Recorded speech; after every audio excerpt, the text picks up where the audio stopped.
le salut, la gloire, l'honneur, la puissance soit donnée à notre Dieu. Le Seigneur Dieu est tout puissant. Oh oui, le Seigneur Dieu est omnipotent. Le Seigneur Dieu, il est merveilleux. Alléluia. Le salut, la gloire,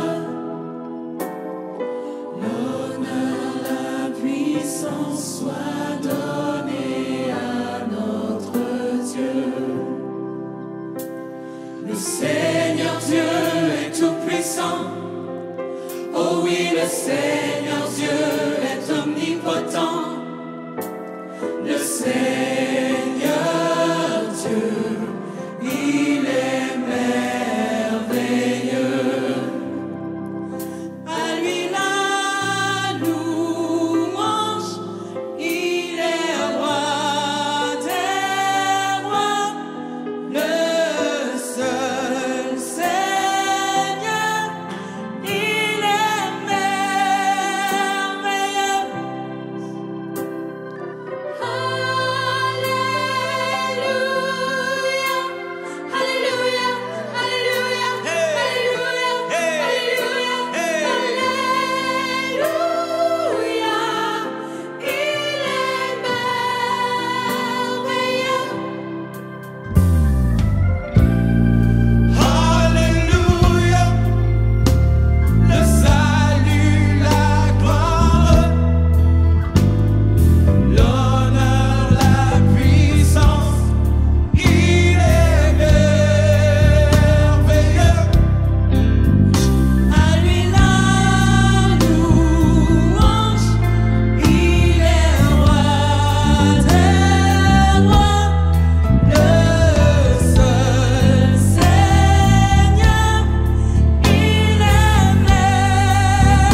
Bonjour tout le monde et joyeuse Pâques! Bienvenue à notre célébration. On t'a préparé tout un programme aujourd'hui. Hey Catherine, regarde ce que j'ai trouvé, du vieux chocolat de Pâques l'année passée, est vraiment bon. C'est parce que ça tourne. Hey, salut tout le monde! T'es peut-être en train de préparer un brunch par Zoom, une chasse au coco, mais on t'invite à t'arrêter pour vraiment saisir le sens de la résurrection de Jésus parce que Dieu n'est pas mort. Yes, c'est ça Pâques pour nous. Pour nous, à la chapelle, c'est la plus importante fête qui soit parce que c'est la victoire de la vie sur la mort. C'est la victoire de la vérité, de l'espoir et d'un amour sans limite. Si tu connais des gens qui sont seuls présentement, prends le temps de les inviter à cette célébration parce que personne ne doit fêter Pâques toute seule. Aujourd'hui, on a la chance d'avoir une chorale toute spéciale constituée de membres de Montreal Gospel Choir, Gyra et La Chapelle. Kat, moi, quand j'entends célébration puis gospel, ben, ça me donne le goût de danser. C'est clair. Où que tu sois, lève-toi pour qu'on puisse chanter, danser ensemble. Il n'y a pas de gêne parce que, anyway, il n'y a personne qui te voit.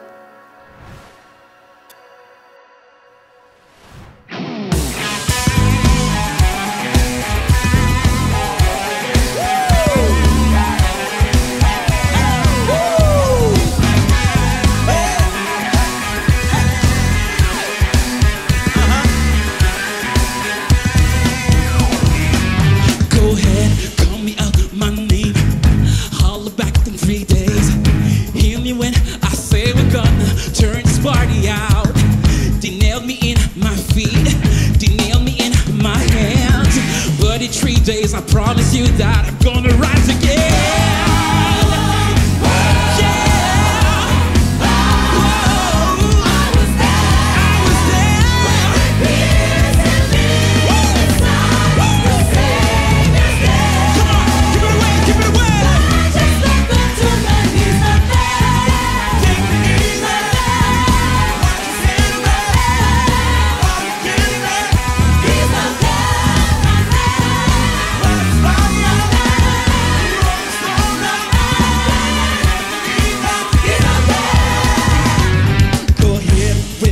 The 3-9, look into my eyes. You could never kill me. I was murdered willingly. Could have called 10,000 to come and bail me out, but I took it like a champ. Grave can hold me down. Now I'm invincible.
Hey, j'espère que tu as groové autant que nous autres. On te réserve d'autres tunes avec la chorale pour plus tard dans la célébration.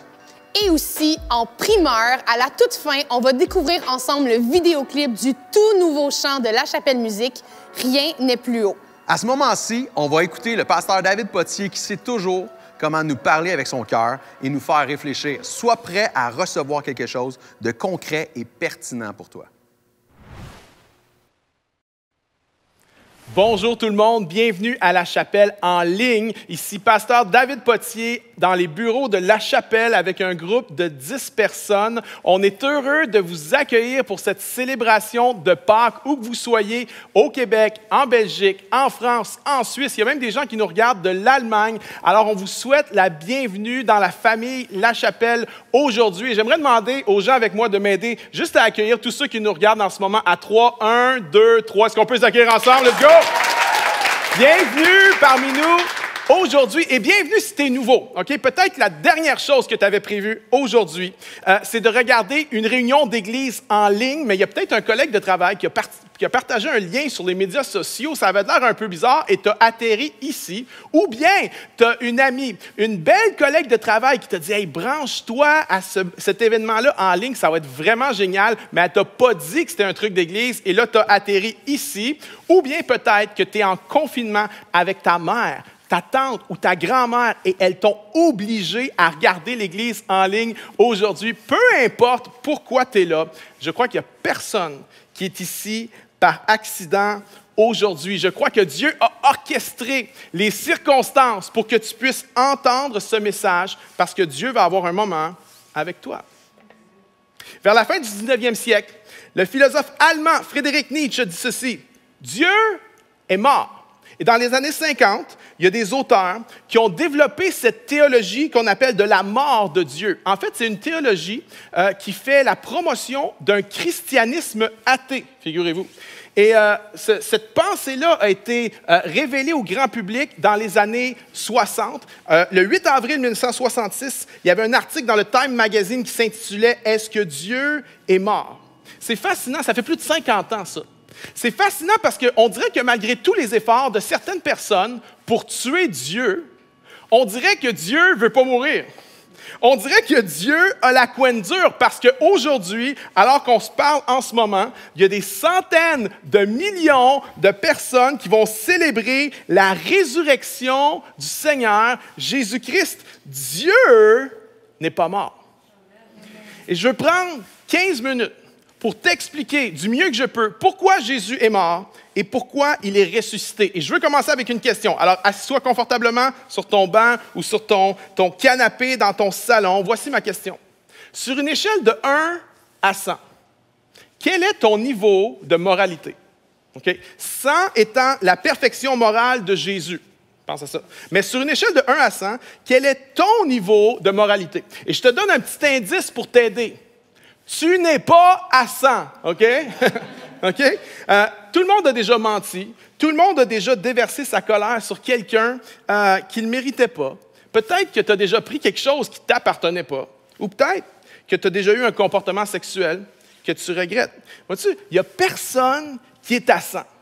Mais si on veut être honnête un instant, tu n'es pas à 0 non plus, hein? 0, c'est pour Hitler, Staline, Saddam Hussein, les fans des Bruins de Boston. Amen.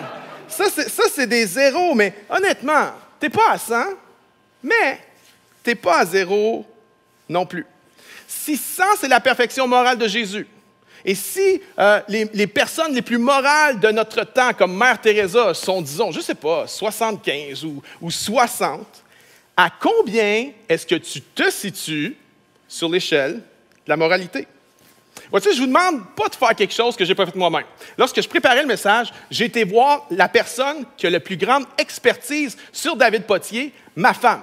Et j'ai posé la question à ma femme. « Chérie, sur une échelle de 0 à 100, dans la moralité, où est-ce que je me situe? » Et savez-vous qu'est-ce qu'elle a dit?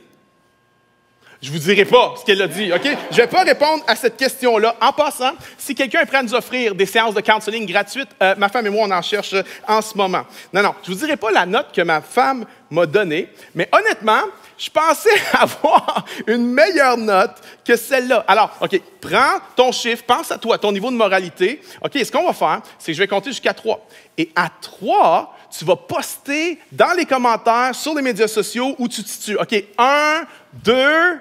Non, fais-le pas, OK? On ne fait pas ça. On va garder ça personnel. Voyez-vous, ce petit exercice un peu farfelu vient révéler une vérité fondamentale. Voici la vérité. Personne n'arrive à atteindre les standards moraux de Dieu. Personne n'est à 100 sur l'échelle de moralité. L'apôtre Paul l'explique de la façon suivante. « Car il n'y a point de distinction. Tous ont péché et sont privés de la gloire, de la présence de Dieu. » Tous ont péché. Alors, ça soulève une autre question. Comment je peux faire pour être en règle avec Dieu? C'est une question importante. Comment je peux être en règle avec Dieu? Et la Bible répond à cette question-là dans Romains 4. Ça dit ceci. « Jésus, notre Seigneur, livré pour nos offenses et ressuscité pour notre justification. » L'apôtre Paul vient expliquer que Jésus est mort et ressuscité pour nous justifier, pour nous mettre en règle avec Dieu. Il y a quelques années de ça, j'étais en train de nettoyer mon driveway à la maison, mon entrée, juste devant la porte de garage, j'étais en train de balayer. Lorsque j'ai eu terminé, ma femme me crie « David, ferme la porte de garage! » Vous savez, les portes de garage, c'est pas juste un morceau, une pièce. Une porte de garage, c'est 4 ou 5 sections horizontales qui s'imbriquent les unes dans les autres.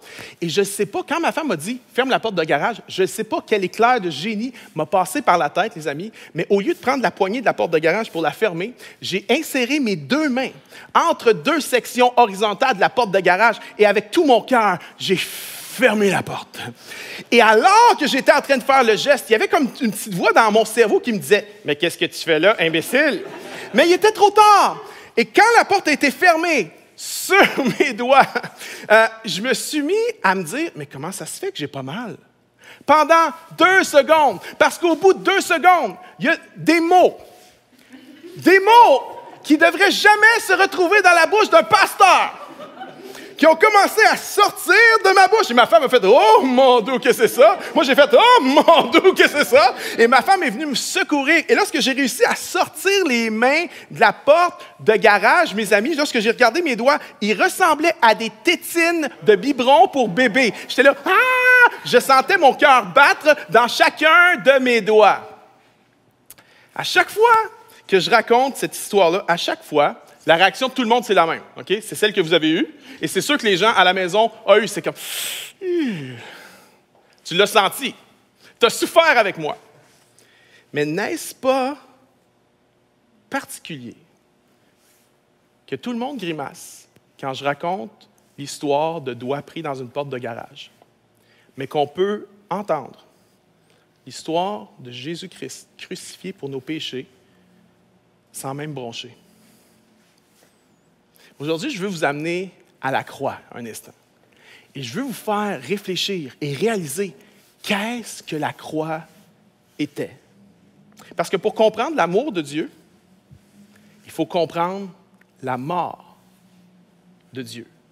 Laissez-moi vous expliquer la mort de Dieu. La crucifixion était une forme de torture inventée par les Perses et perfectionnée par les Romains. Et le but de la crucifixion, c'était d'infliger le maximum de douleur pendant le maximum de temps.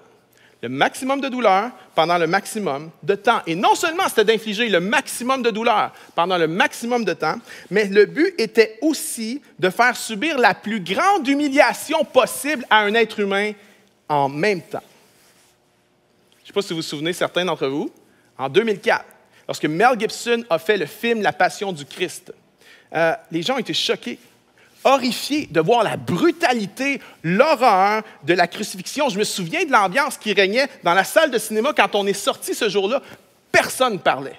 Il n'y a personne qui osait parler. Il y avait comme une réalisation de « wow », la brutalité, l'horreur de la croix. J'aimerais vous dire ceci, mes amis, il n'y a aucun réalisateur d'Hollywood qui peut vraiment nous peindre clairement la réalité de la croix. La croix, c'était pour humilier. C'est pour ça qu'on arrachait les vêtements aux crucifiés. On les mettait complètement nus sur la croix. Mais même Gibson, dans son film, a pas osé aller jusque-là. Ils étaient nus sur la croix et on se moquait d'eux.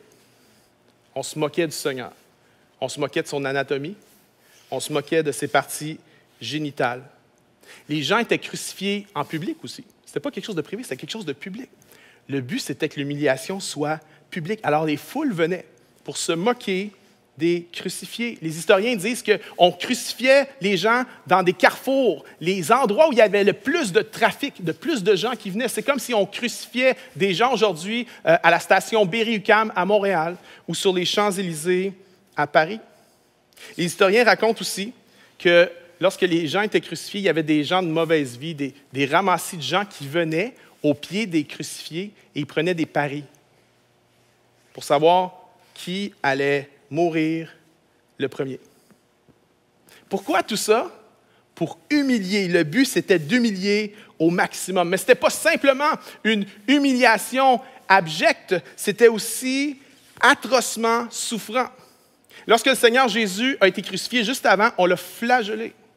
Et la flagellation, c'était avec ce qu'on appelait à l'époque des flagellums. C'était des fouets avec plusieurs lanières de cuir. Et au bout de chacune des lanières, il y avait un morceau de métal ou un morceau de poterie. Et le but était lorsque le fouet pénétrait dans la chair, et lorsqu'on retirait, la chair venait avec, exposant les muscles et exposant les nerfs. Et après avoir flagellé le Seigneur, on a pris une poutre de bois rugueux, pleine d'échardes, et on l'a mis sur son dos qui était au vif. Et sur des centaines de mètres, le Seigneur a dû traîner sa croix jusqu'au lieu de sa crucifixion. Imaginez la douleur des échardes qui entrent dans la chair. Imaginez le poids de cette croix qui devait peser entre 100 et 200 livres. Une fois rendu sur le lieu de crucifixion, on mettait des clous aux mains et aux pieds. Mais plus précisément, c'était aux poignets et aux chevilles. Pourquoi? Parce que les poignets et les chevilles sont un des endroits les plus sensibles dans le corps humain. Mais les gens qui étaient crucifiés ne mouraient pas de douleur, saviez-vous ça? Ils ne mouraient pas au bout de leur sang. La plupart des gens crucifiés mouraient, ça veut dire quoi? D'asphyxie. Parce qu'on crucifiait les gens d'une manière que ça exerçait une pression telle sur la cage thoracique qu'à chaque fois que le Seigneur a dû respirer, il a dû pousser sur les pieds, tirer sur les bras pour prendre une autre bouffée d'air. Imaginez la douleur que le Seigneur a subie à chaque respiration. Il y a un des évangiles qui nous rapporte que lorsque Jésus est mort, il y a un soldat qui est venu, qui a percé le côté et qui est sorti du sang et de l'eau de son côté. Et la médecine moderne explique ce qui s'est passé. C'est qu'en fait, littéralement, Jésus est décédé d'une rupture cardiaque. Littéralement, le Seigneur est mort d'un cœur brisé. Puis la question, mais c'est pourquoi tout ça? À quoi ça sert tout ça? J'ai entendu cette histoire de deux hommes qui étaient à la chasse en Géorgie. Et au début de leur journée de chasse, ils ont remarqué au loin qu'il y avait de la fumée. Mais ils n'ont pas trop porté attention, ils ont continué leur journée. Un peu plus tard en journée, ils ont vu que la fumée s'était un peu rapprochée, mais il n'y avait rien de stressant. Ils n'ont pas porté attention plus que ça. Puis vers la fin de la journée, ils ont regardé derrière eux et ils se sont aperçus qu'en fait, la fumée était un feu de forêt et que le feu de forêt s'avançait vers eux à une vitesse plus grande qu'eux pouvaient retourner à leur véhicule. Alors, ils se sont mis un petit peu à paniquer. Surtout, un des deux gars s'est mis à paniquer, mais l'autre a cherché dans son sac à dos et il a sorti un paquet d'allumettes et il a décidé de mettre le feu par terre. Ce qui a mis son ami un petit peu, l'a rendu un petit peu nerveux. Il a dit « Mais qu'est-ce que tu fais là? Tu peux pas mettre le feu par terre? On est dans un champ ici, un champ plein d'herbes sèches, d'herbes mortes. » L'autre gars a répondu « Justement, c'est justement ça qu'il faut faire. » Et l'homme s'est penché, il a allumé le feu dans ce champ d'herbes mortes. Ils ont reculé juste un peu et le feu a commencé à consumer de l'herbe et consumer de l'herbe et consumer de l'herbe jusqu'à temps que ce soit un immense espace déjà brûlé. Et lorsque l'espace a été déjà brûlé, la seule chose que les deux hommes ont eu à faire, c'est d'avancer dans l'espace déjà brûlé. Et lorsque le feu est arrivé à l'endroit où ils étaient, le feu avait déjà été satisfait. Ils n'ont pas eu à subir les conséquences du feu. Voyez-vous, la croix de Jésus, c'est exactement comme ça. C'est exactement comme ça. La croix de Jésus, c'est l'endroit où le feu a déjà passé. C'est l'endroit où la condamnation est déjà arrivée. Et lorsque Jésus était sur cette croix, torturé et humilié, c'était le châtiment pour mon péché, pour votre péché et pour le péché du monde au complet. Et lorsqu'on croit en Jésus, lorsqu'on confesse que Jésus-Christ est Seigneur, on se tient dans une zone qui a déjà été brûlée. Et lorsque le feu vient à nous, lorsque la justice de Dieu vient à nous, lorsque le châtiment de Dieu vient à nous, on est dans une zone qui a déjà été brûlée et on n'a pas à faire face au châtiment de notre péché parce que le prix a déjà été payé. C'est à ça que ça sert, la croix. C'est exactement ça. Les premiers mots de Jésus sur la croix ont été quoi? Père, pardonne-leur. Ils ne savent pas ce qu'ils font. Dieu le Fils a prié Dieu le Père, pardonne-leur. Il a fait une prière. Et savez-vous qu'est-ce qu'il a fait juste après? Il a répondu lui-même à sa prière. En mourant sur la croix pour nous, le châtiment qui était sur lui était le châtiment qui aurait dû être sur nous. Si tu veux savoir comment le péché est un big deal pour Dieu, regarde à la croix, regarde à l'horreur de la croix, regarde à la laideur de la croix. Mais si tu veux savoir comment toi, tu es un big deal pour Dieu et comment Dieu t'aime toi, regarde à la croix, regarde à la beauté de la croix, regarde au sacrifice de la croix. Dieu est un Dieu juste et il demandait un paiement pour le péché, mais dans son amour, il a payé le paiement lui-même. Je suis d'accord avec Nietzsche, je suis d'accord avec Hamilton. Dieu est mort. Mais je ne suis pas d'accord pour les mêmes raisons qu'eux. Dieu n'est pas mort parce que Dieu n'existe pas. Dieu n'est pas mort parce que Dieu n'existe pas. Dieu est mort pour nous sauver. Dieu est mort pour donner sa vie. Dieu est mort. Il a été battu, flagellé, ridiculisé, crucifié. Mais voici la bonne nouvelle, mes amis. Le 3e jour, il y a eu un grand tremblement de terre. Des anges sont venus rouler la pierre. Le Saint-Esprit, dans sa puissance, a arraché le Seigneur Jésus-Christ au séjour des morts. Il est ressuscité et il vit au siècle des siècles. Je peux-tu entendre amen, quelqu'un ici? On peut, amen, amen. La résurrection a tout changé. Tu dis, OK, c'est une belle histoire. C'est peut-être arrivé. Peut-être, je te crois, peut-être, David. Mais ça change quoi? Ça change tout. Tu dis, mais voyons. Ça change tout. Voici ce que dit Frédéric Buechner. Si la résurrection est vraie, la pire chose n'est jamais la dernière chose. La pire chose n'est jamais la dernière chose. Est-ce que tu es dans une saison en ce moment où tu as l'impression que tu vis la pire chose? Est-ce que tu es dans une saison que tu te dis « Ah, c'est pas la pire chose que j'ai vécue, mais même si c'est pas la pire chose, j'ai l'impression que c'est quand même la pire chose. » Mais vois-tu, si la résurrection est vraie, la pire chose n'est jamais la dernière chose. Si la résurrection est vraie, ce que tu vis présentement n'aura pas le dernier mot dans ta vie, oh non. Si la résurrection est vraie, la culpabilité n'aura pas le dernier mot dans ta vie. Ça fait des années que je prêche le message de pardon et de grâce de Jésus. Ça fait des années que je dis, il n'y a pas un seul péché que Dieu ne peut pas pardonner dans sa grâce. Il n'y a pas un seul péché que le sacrifice de Jésus ne peut pas effacer. Il y a toujours quelqu'un qui vient me voir et dit, « Pasteur, c'est beau ton message, mais c'est pas bon pour moi. Parce que tu ne connais pas ce que j'ai fait, tu ne sais pas ce que j'ai fait. » Et moi, ma réponse à eux, c'est, le problème, ce n'est pas que je ne connais pas ce que tu as fait. Le problème, c'est que toi, tu ne connais pas ce que lui a fait. Vois-tu, si la résurrection c'est vrai, la culpabilité n'aura pas le dernier mot dans ta vie.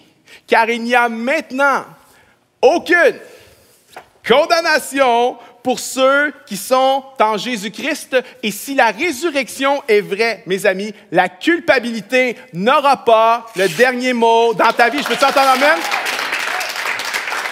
Si la résurrection est vraie, la dépendance n'aura pas le dernier mot dans ta vie. Lorsque Jésus est ressuscité dans les morts, il a relâché dans le monde, écoutez bien, il a relâché dans le monde la puissance de la résurrection. C'était le début de quelque chose. Cette puissance a été relâchée dans l'univers et cette puissance est accessible aujourd'hui par la puissance du Saint-Esprit. Alors, peu importe comment tu es descendu bas à cause de tes dépendances, peu importe comment tes dépendances t'ont changé, transformé, tu dis « je ne me reconnais plus, je ne suis plus la même personne ». Peu importe ce que ta dépendance a brisé dans ta vie, mon ami, qu'elle ait brisé des relations, des amitiés, peut-être a brisé ton couple, ta famille, peut-être ta dépendance a brisé ta santé, ton corps. Tu peux invoquer le nom du Seigneur maintenant et quiconque invoquera le nom du Seigneur sera sauvé, nous dit l'Écriture. Et lorsque tu invoques son nom, le Saint-Esprit vient relâcher la puissance de Dieu dans ta vie. Et si la résurrection est vraie, ça veut dire que ta dépendance n'aura pas le dernier mot dans ta vie. Dis amen. La résurrection, c'est vrai. La souffrance n'aura pas le dernier mot dans ta vie. On vit dans un monde où on pleure. On vit dans un monde où on a mal. La souffrance a un droit acquis dans ce monde. Et plusieurs d'entre nous, la dernière année, étaient marquée par beaucoup de souffrance. La solitude, séparation, divorce, échec à l'école. Il y en a qui n'ont jamais poché un cours de leur vie, puis là, ils ont une session qui est en morceaux. Emploi perdu, business qui a fermé. Beaucoup de souffrance. Mais la parole de Dieu déclare que le Seigneur va essuyer toute larme de nos yeux. Que Dieu est le Dieu de la consolation. Que si la résurrection, c'est vrai, là, la souffrance n'aura pas le dernier mot dans ta vie. C'est pas vrai. La pire chose n'est pas la dernière chose. Si la résurrection, c'est vrai, dans le nom de Jésus, la souffrance n'aura pas le dernier mot dans ta vie. En voici un autre. Le désespoir. Si la résurrection est vraie, le désespoir n'aura pas le dernier mot dans ta vie. Et peut-être qu'en ce moment, tu es dans une période de ténèbres. J'aimerais dire, peu importe comment tes ténèbres sont épaisses, la lumière de Dieu peut venir éclairer dans tes ténèbres. Juste un peu de la lumière du Seigneur Jésus-Christ peut venir t'éclairer. Si tu es dans un désespoir profond, laisse-moi te dire une chose. Il y a de l'espoir en Dieu.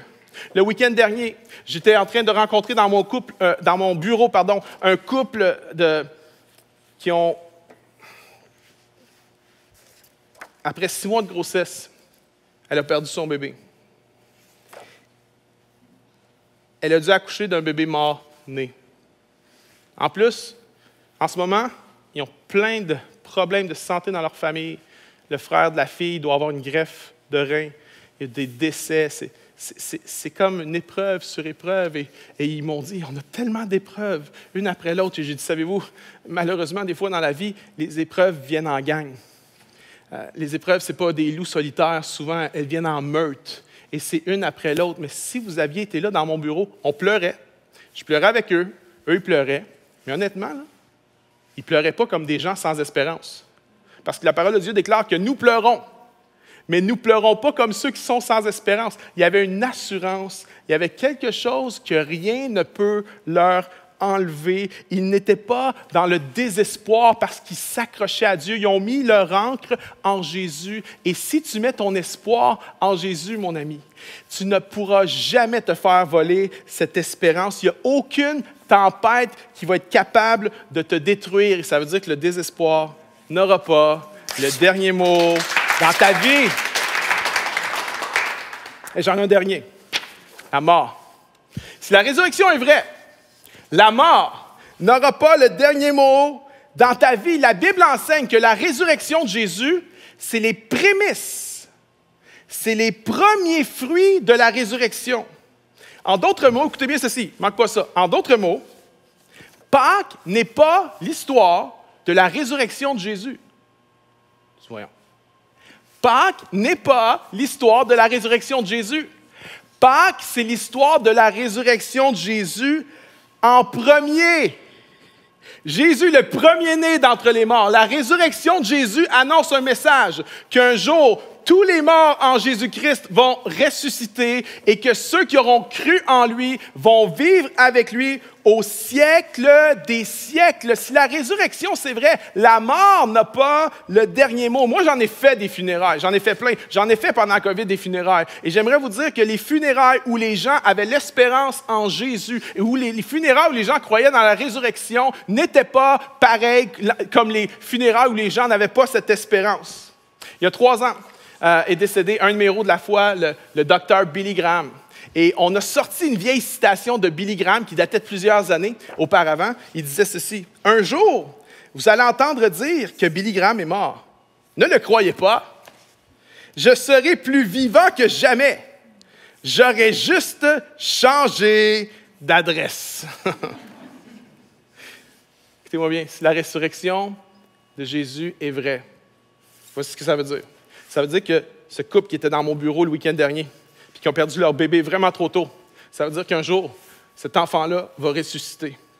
Si la résurrection est vraie, ça veut dire que mon père, qui est un croyant, qui aimait le Seigneur, qui a suivi Dieu toute sa vie, qui est mort d'un cancer à 74, ça veut dire qu'un jour, mon père va ressusciter. Si la résurrection est vraie, ça veut dire qu'un de mes amis, qui est mort d'un cancer du cerveau à l'âge de 30 ans, un jour, lui aussi, il va ressusciter. Si la résurrection est vraie, ça veut dire que mon corps et ton corps et ton corps et ton corps et ton corps, un jour, va ressusciter. Et tous ceux qui auront cru en lui vont vivre avec lui pour l'éternité. Si la résurrection est vraie, mes amis, la mort n'aura pas le dernier mot dans le nom de Jésus.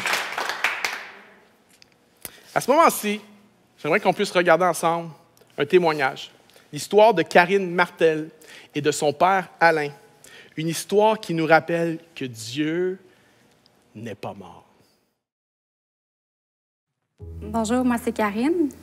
Bonjour, moi c'est Alain, je suis le papa de Karine, papa de 4 enfants en fait. Et puis notre histoire débute en 1989. On a eu un diagnostic, Karine avait eu un cancer et puis la leucémie en fait. Puis médicalement parlant, il n'y avait aucun espoir. On nous parlait au mieux 3 mois de vie.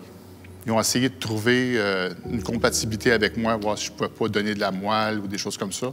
Un peu après le 3 mois, parce que déjà là, elle avait dépassé une limite qu'ils ne pensaient pas. C'était déjà un miracle qu'elle traverse ce 3 mois-là. Puis, suite à ça, ils se sont aperçus, en faisant des recherches, qu'elle avait dépassé 3 mois. On pourrait peut-être essayer une greffe de moelle, ils ont pensé à ça. Puis, en faisant les tests, ils se sont aperçus que j'étais 6 sur 6 compatible avec elle. C'est un miracle en soi. Ils ont procédé, ils ont fait la greffe de moelle, et puis tout s'est bien déroulé. Elle a reçu son greffon, elle a commencé à refaire son sang dans un temps record. Mais, sauf que ce qui est arrivé, c'est qu'il y a eu une rechute dans un temps record aussi. La leucémie est revenue. Et puis, c'est ça, après ça, c'était devant le néant, encore une fois. On fait quoi? On va où? Nous autres, on s'est remis au Seigneur, on a dit, regarde, on ne sait pas, le médecin est en avant de nous, puis on ne savait pas quoi faire, quoi dire. Fait qu'on a dit, bien, on va prier pour que le Seigneur vous éclaire. On dit, on va essayer de mettre un petit chimio d'entretien. Fait qu'ils ont donné une chimio pendant à peu près comme 1 an et demi, 2 ans. Ça allait bien tout pendant ce processus-là, mais elle est tombée par miracle en rémission.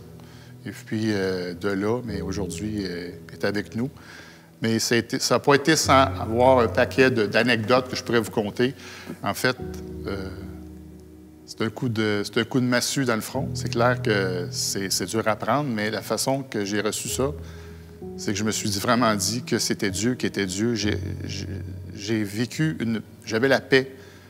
Je me suis aperçu qu'il y avait la dimension que vraiment que c'était Dieu qui était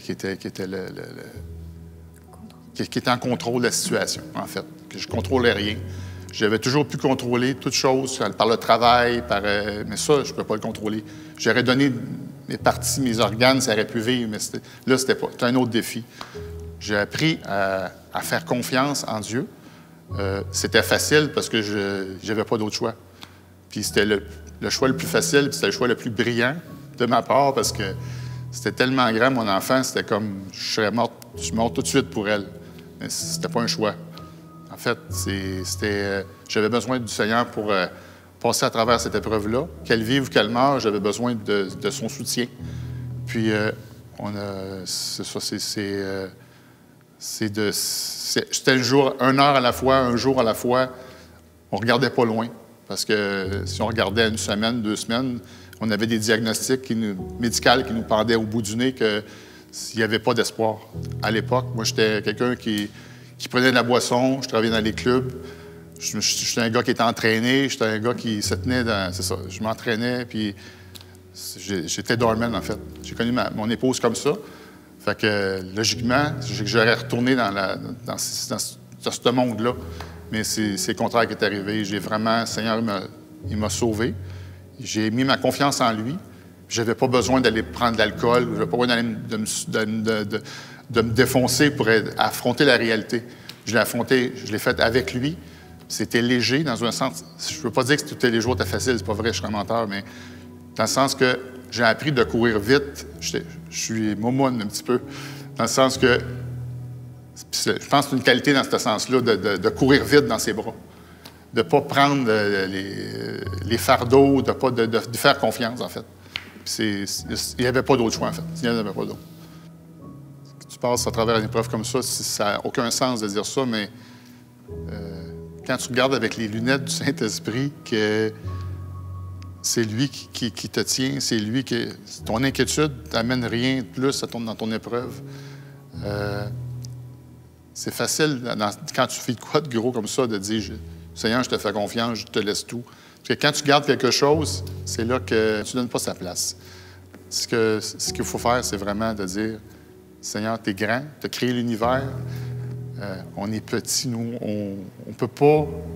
On ne voit pas plus loin que le bout de notre nez. Fait qu'à quelque part, on ne peut pas arriver et d'essayer de contrôler. On veut le faire des fois, mais quand on fait ça, c'est là qu'on a de la misère, c'est là que ça ne fonctionne pas. Moi, j'ai appris vraiment là-dedans que Dieu est fidèle. Puis sa fidélité ne nous trompe pas. Il nous donne... des fois, on pense que c'est long, mais... La force vient au besoin, qu'à fur et à mesure qu'on en a besoin. J'avais 10 mois et demi quand ça a commencé. J'ai été en rémission à l'âge de 4 ans et demi, 5 ans, parce que quand j'allais à la maternelle, j'avais plus de chimio. Par contre, les suivis se sont faits jusqu'à mes 18 ans. Puis si j'avais écouté ma mère, je pense que je serais encore suivie aujourd'hui. J'ai jamais eu vraiment peur d'être infertile. Je savais que c'est ce que les médecins avaient prononcé, mais j'avais la foi et j'avais la certitude qu'un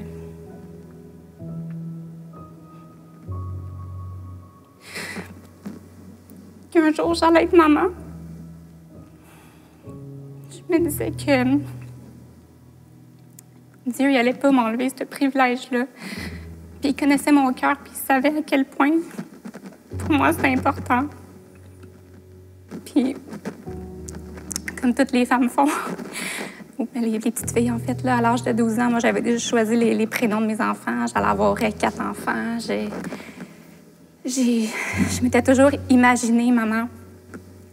Puis, c'est sûr qu'avec les années, même si je savais qu'un jour ça allait arriver, c'est sûr qu'il y a des moments de doute que j'avais. En tout cas, des tests de grossesse, j'en ai fait plein, puis à chaque fois, c'était négatif. Puis là, j'avais 5 jours de retard dans mes règles, puis je m'étais dit, on va faire un test, tu sais. Ça va sûrement être négatif. À ma grande surprise, j'ai fait le test, c'était positif. J'ai appelé ma soeur, ma mère. Fallait que je me fasse confirmer que c'était arrivé pour vrai. Puis c'est arrivé à un moment où que je soupçonnais pas que j'allais être enceinte, puis c'était dans des drôles de circonstances, mais pour moi, c'est une promesse qui s'accomplissait. À mon premier rendez-vous, ma première échographie, en fait, il m'a dit que c'était un miracle, dans le fond, que j'étais enceinte parce que comment que mes fibromes étaient placés, c'était pratiquement impossible que je sois enceinte. J'avais jamais eu de symptômes par rapport à ces fibromes-là. Je soupçonnais même pas que j'avais ça. Fait que j'avais des risques de l'avoir prématuré. C'était quasiment certain que j'allais avoir une césarienne. À Noël, j'ai fait un dévoilement de sexe avec toute ma famille. En fait, ça a commencé dans ma belle famille. J'ai annoncé que ça allait être un petit garçon. Je m'envoie dans ma famille. J'ai vu un beau moment. J'annonce que c'est un petit garçon avec ma famille. Je commence à avoir des saignements, mais des bons saignements. Fait que je m'en vais passer une nuit aux urgences. Le médecin qui m'accueille, il me dit « Ben écoute, c'est aussi simple que ça. » Il dit « Si tu as avorté, tu vas avorter. Si tu as le gardé, tu vas le garder. Aussi froid. » J'ai fait comme « OK. » Puis je me suis dit « Je refuse ça. Je sais que mon petit garçon, Noah, c'est un miracle. Puis je sais qu'il va rester là. qui est pas là pour rien, en fait. Tu sais, j'ai eu plein d'échographies, justement, à cause des fibromes et tout. Fait qu'à 33 semaines, j'ai eu ma dernière échographie. 2 jours avant mon échographie, j'ai fait un rêve. J'ai rêvé que j'allais à mon écho, puis le médecin il me disait que mes fibromes avaient disparu. Puis quand je me suis réveillée, pour moi, c'était une certitude. Tu sais, j'en ai parlé à mes parents, j'en ai parlé à mes grands-parents, j'en ai parlé à un couple d'amis, puis je sentais pas que j'avais le besoin de supplier Dieu que ça allait arriver. Je me disais, c'est ça qui va arriver. Fait que 2 jours après, je m'en vais à mon échographie, je m'installe, ça fait même pas 2 minutes que je suis installée. Le médecin, il met sa machine sur mon ventre, puis il me dit, tes fibromes ont disparu. Puis là, moi, je suis comme, ben là, vous êtes sûrs, hein? Ils n'ont pas diminué, ils sont-ils déplacés? Puis là, il me dit, non, ils ont disparu. J'ai dit, ben, tu veux pas regarder un peu, tu sais, s'ils sont ailleurs? Il dit, non, ils sont vraiment plus là. Il dit, il y a des miracles comme ça qui arrivent. Puis moi, je suis sortie du bureau, puis j'ai juste comme partie en larmes. Parce qu'encore une fois, c'est Dieu qui me disait que c'est lui qui avait le dernier mot, puis Amen. que mon gars aussi, c'est un miracle. Il agit d'une façon qu'on se douterait jamais. Chaque saison est temporaire. Puis que si on est ouvert à se laisser surprendre, ben c'est 100 fois mieux les plans de Dieu que qu'est-ce que nous, on aurait pu excusez, avoir imaginé pour notre vie. Puis c'est quand on arrête d'essayer de prendre le contrôle que les choses se placent.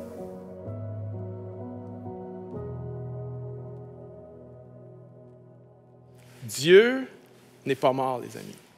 Jésus est ressuscité. Et lorsqu'il est ressuscité, il a répandu la puissance de sa résurrection dans le monde. Mais pour s'emparer de cette puissance-là, il faut croire. Il faut venir par la foi, reconnaître que Jésus est Seigneur et lui donner notre vie. Si tu n'as jamais donné ta vie au Seigneur Jésus, je veux te donner l'occasion de le faire maintenant. Tu as juste à prier ceci. Seigneur Jésus, je te donne ma vie. Seigneur Jésus, je te donne ma vie. Ce n'est pas la seule conversation que tu vas avoir avec Dieu, mais ça, c'est la première conversation. Et ensuite, Dieu va t'amener dans des sentiers de paix extraordinaires pour que tu puisses expérimenter la puissance de la résurrection. Si tu as fait cette prière-là, je t'invite à nous écrire. Bienvenue à commerciallachapelle.me parce qu'on veut t'accompagner dans ta démarche spirituelle. On veut être là, te proposer des ressources et du soutien si tu le veux bien. Maintenant, mes amis, on va louer, adorer le Seigneur et célébrer la résurrection parce que Dieu n'est pas mort.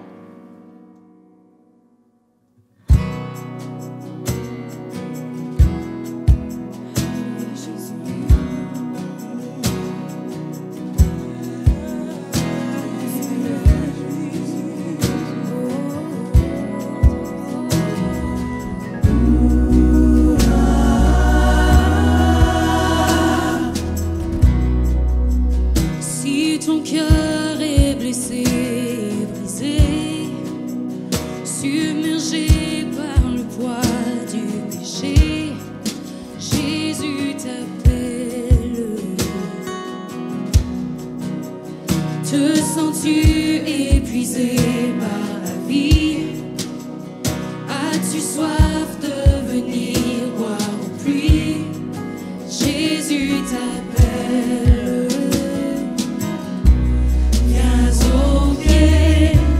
De l'autel, le Père a ses bras grands ouverts. Il fait grâce, c'est le prix du sang précieux de Jésus-Christ.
Quand je songe à l'infâme croix où Jésus fut meurtri pour moi, je vois ses mains, ses pieds percés, mon sauveur au bois attaché.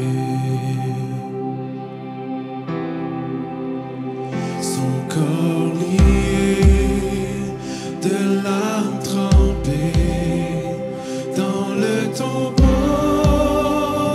fut déposé, l'entrée scellée d'une lourde pierre. Le Messie seul était laissé.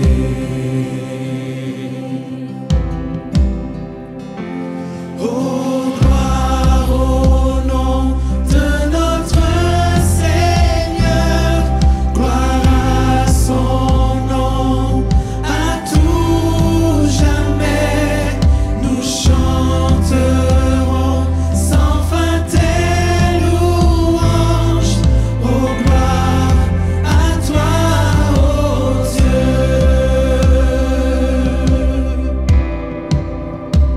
Mais au matin du troisième jour, le Fils des cieux est ressuscité. La mort n'est plus, elle est vaincue. Les anges acclament Christ notre roi.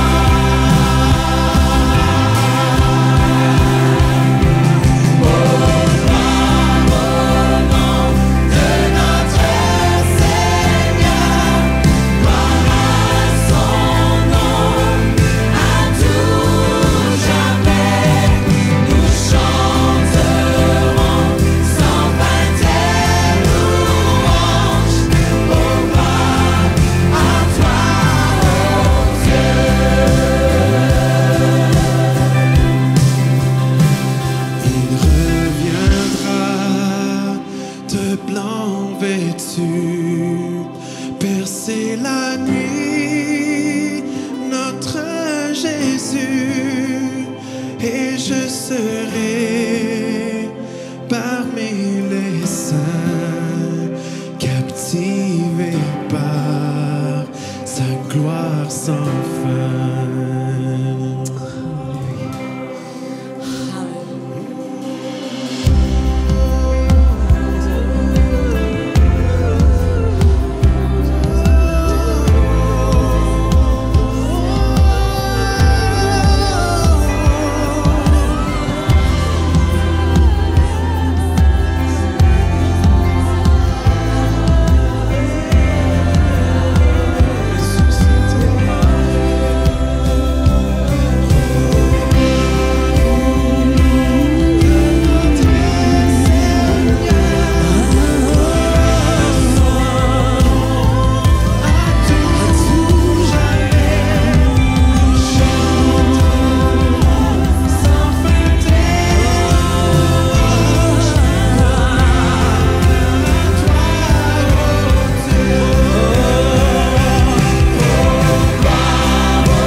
Wow! C'est pour ça qu'on célèbre Pâques, pour lui rendre toute la gloire. Merci à la chorale spéciale et aux musiciens sous la direction de Carole Bernard de nous avoir fait chanter. Et danser. Right, Jar? Yes. Merci également à David pour son message et ce moment de prière. Peut-être que tu as fait une prière pour la toute première fois. Si c'est le cas et que tu aimerais aller plus loin dans ton cheminement spirituel, on t'invite à nous écrire. On veut apprendre à te connaître et t'accompagner dans ta marche avec Jésus. Si tu vis à Montréal ou si tu nous as déjà visités, c'est sûr que tu as déjà vu la croix sur le Mont-Royal. Mais savais-tu qu'à Montréal, il n'y a aucun édifice qui peut être plus haut que le Mont-Royal? Ce qui veut dire que rien ne peut être plus haut que la croix au sommet. C'est un super beau symbole et c'est cette image, le don de Jésus à la croix, qui a inspiré la toute nouvelle chanson de La Chapelle Musique intitulée « Rien n'est plus haut ». On regarde le vidéoclip en primeur à l'instant.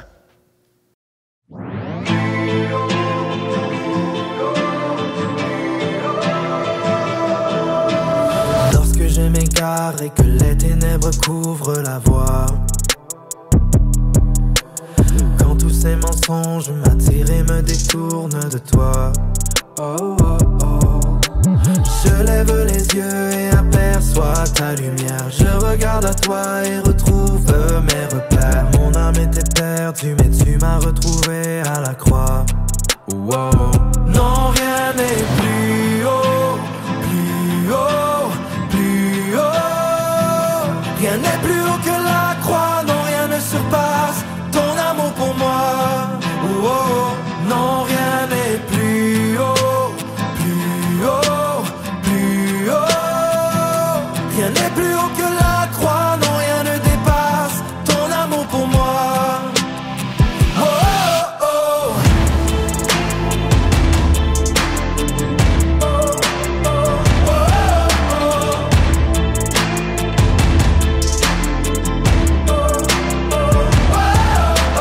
Lorsque j'ai l'illusion de pouvoir me sauver par moi-même, et si je prétends pouvoir m'élever au-dessus du ciel,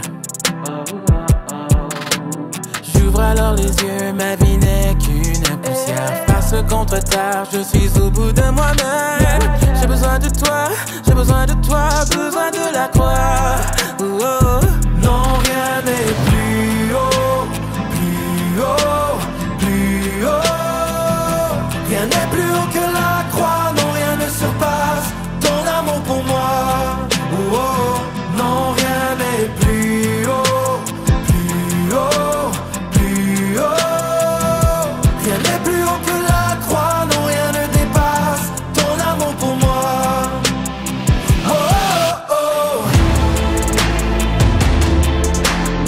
plus haut, plus haut, plus haut.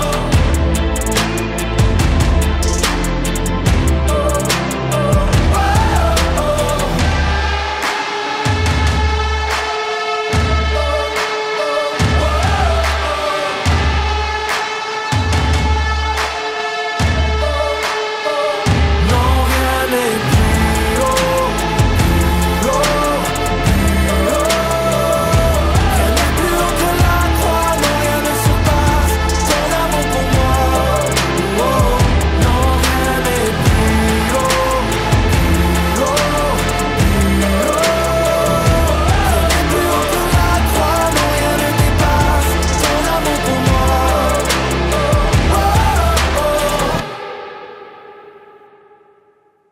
Yes, moi, un chant comme ça, j'ai le goût de le réécouter puis de le réécouter. Si t'es comme moi, tu peux revoir le vidéoclip sur la chaîne YouTube de La Chapelle Musique dès maintenant. Le single est aussi disponible sur toutes les plateformes. La Chapelle, c'est pas seulement pour les occasions spéciales, c'est une communauté qui s'assemble en ligne à tous les dimanches, mais aussi en semaine avec du contenu pour les tout-petits, les ados et les grands. D'ailleurs, on vient tout juste de lancer 13-18 TV, une émission pour les ados diffusée une fois par mois sur notre chaîne YouTube. Je voulais vraiment prendre le temps de dire bravo 13-18! À La Chapelle, nous voulons être une église de compassion qui s'implique activement dans sa communauté. Toutes les semaines, nous faisons appel à ta générosité pour qu'ensemble, on puisse faire une différence autour de nous et célébrer l'Église en ligne, comme maintenant. Merci à tous ceux qui donnent semaine après semaine. Chaque don compte. Tu peux faire un don par l'entremise de notre application ou de notre site Web. C'est facile, sécuritaire, puis ça fait du bien. Merci d'avoir été avec nous pour cette célébration de Pâques. Notre prochain rendez-vous est dimanche prochain, le 11 avril, pour La Chapelle en ligne. Mais tout de suite, on t'invite dans nos afters par Zoom pour discuter du message et prendre le temps de se connaître. Tu peux trouver le lien Zoom sur notre site Web. Sur ce, on vous souhaite... Joyeuses Pâques!